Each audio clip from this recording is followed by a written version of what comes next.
Greetings to everyone on our channel. Here we dive into the most creepy, mystical, and incredible stories that will make you doubt reality.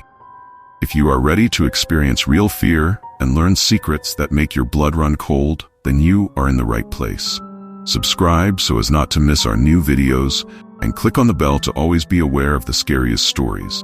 We plunge into the world of horror and the inexplicable together.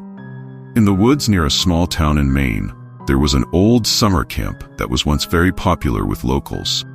The camp was called the Mountain Forest, and it was surrounded by dense trees and endless lakes, which created an ideal atmosphere for a summer vacation. But despite its former glory, in recent years, the Mountain Forest has turned into a forgotten and abandoned place, which the locals preferred not to remember. The history of the Mountain Forest camp began quite normally. Children came here in the summer to take a break from school, enjoy nature, and find new friends. However, everything changed one day when strange and frightening events began to occur in the camp, which led to its closure. The first case occurred when a group of children went hiking in the woods with a counselor named Thomas. Thomas was a young, energetic guy who loved his job. He always took care of the children's safety and never lost sight of them. But something went wrong that day. The group went deep into the forest to find a picnic spot, but they did not return. Rescuers searched for the children and Thomas for several days, but did not find any traces. The camp was closed for 2 weeks for investigation, but no evidence or bodies were found. Locals whispered about the possible causes of the disappearance. Some talked about the attack of wild animals, others about strange people who allegedly wandered through the forest. But no one has been able to answer the main question: what happened to the children and their counselor? A few years later, the camp reopened, although the dark shadow of the missing children continued to hang over it. Parents no longer sent their children to the mountain forest as willingly as before, but the camp continued to work, attracting those who were unaware of its sinister history. One day, a group of teenagers from a neighboring town came to the camp. Among them were 2 friends, Jack and Michael, who have always been inseparable. They loved adventures and were always looking for ways to test themselves. After hearing rumors about missing children, they decided to find out the truth and went in search of a solution. On the first night, they persuaded their counselor, Eric, to let them go for a night walk around the camp. Eric, himself a former camp participant as a child, understood their interest and gave permission, although he warned them to be careful and not go far away. Armed with flashlights and a small pocket knife, Jack and Michael set off to explore the campsite. They were walking along a forest path that led them further away from the camp. The night was quiet, except for the occasional distant sound of the wind swaying the treetop. Friends walked in silence, listening to the sounds of the forest, but nothing suspicious happened. After walking a few miles, they came across an old abandoned hut they had never heard of before. She stood on a small hill, almost completely hidden by the trees. The windows of the hut were boarded up and the roof was covered with moss.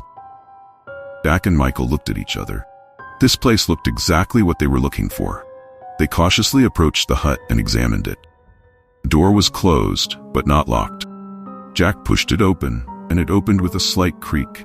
It was dark and dusty inside. They turned on the lanterns and saw that the hut inside was very small. One room with a couple of old chairs and a table. There were rusty tools hanging on the walls that seemed completely useless.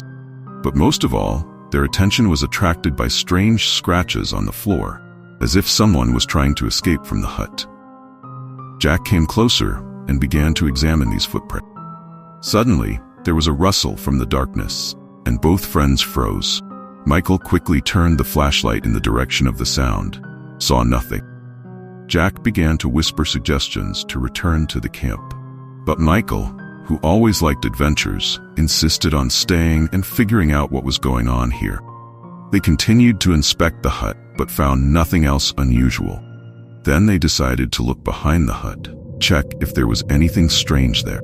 After going around the house, they found a small basement with a massive wooden lid, almost completely hidden under a layer of earth and foliage. Michael, determined to find out the truth, began to dig out the lid with his hands. Jack, despite his fears, joined him. The lid gave way with difficulty, and when they opened it, they were struck by a strong, musty smell. Inside, there was a narrow and deep manhole that led down somewhere. Without further ado, they decided to go down, although both felt that it might not be the best idea. After descending a few feet, they found themselves in a cramped cell, walls of which were lined with rough stone.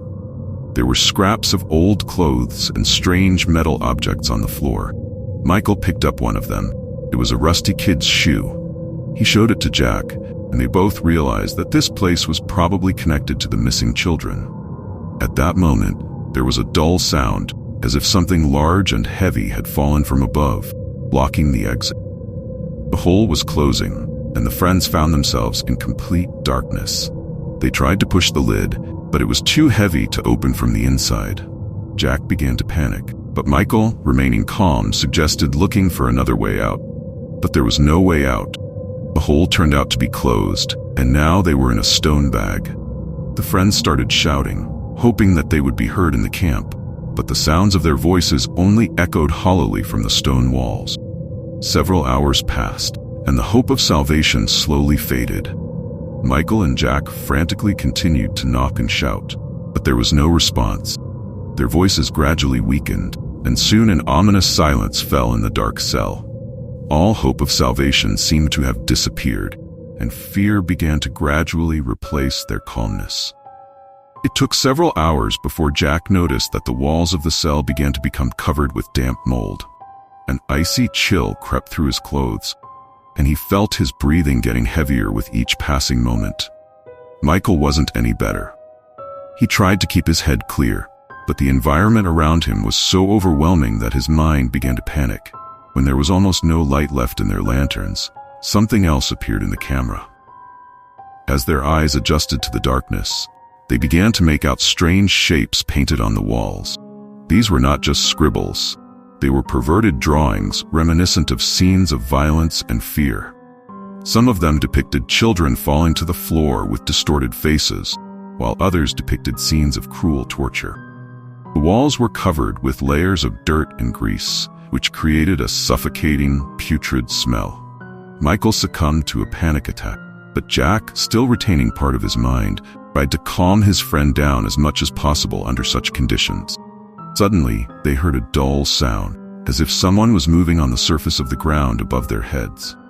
They froze, listening, and soon realized that it was not just the sound of random movement, but successive footsteps that were approaching their camera. It was becoming increasingly obvious that they had been imprisoned here for a reason. Someone, or something, probably knew they were here.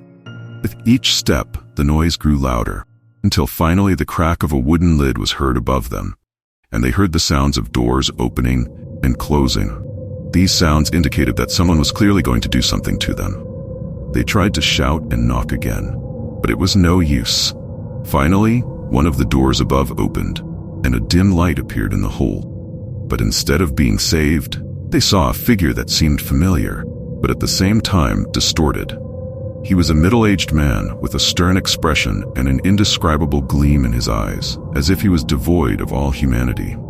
The man descended into the cell with a kind of screeching sound on his feet. In his hands were instruments that looked like antique medical or surgical supplies. He didn't say a word, just pointed with a silent gesture at the metal scraps and scraps of clothing spread out on the floor. He then motioned for Michael and Jack to kneel down. Realizing that resistance made no sense, they obeyed. This moment was just the beginning of their most terrifying ordeal. The man began to explain that they had become part of a cruel experiment that was conducted to explore the limits of human fear and pain. He claimed that the camp was once a place for those who sought the limits of their fears, and that the place now served as a laboratory for these dark studies. As the night went on, the man continued his work. He not only used physical violence, but also created psychological torture, forcing Michael and Jack to relive their worst fears. They saw visions of their own nightmares, created with the help of specific devices and mental manipulations. This man's every action was laced with malice and contempt, as if he was taking pleasure in the suffering he was causing. Michael and Jack couldn't understand what was going on, and all they could do was endure the pain and suffering that tore apart their body and mind. Their screams became part of this nocturnal symphony of fear and pain, but no one came to help. It took several days before their bodies were found. The mountain forest camp was closed again, and the locals began to whisper about what had happened here. But no one knew the whole truth about what really happened in the dungeon, and how people who once sought adventure became victims of terrible human cruelty.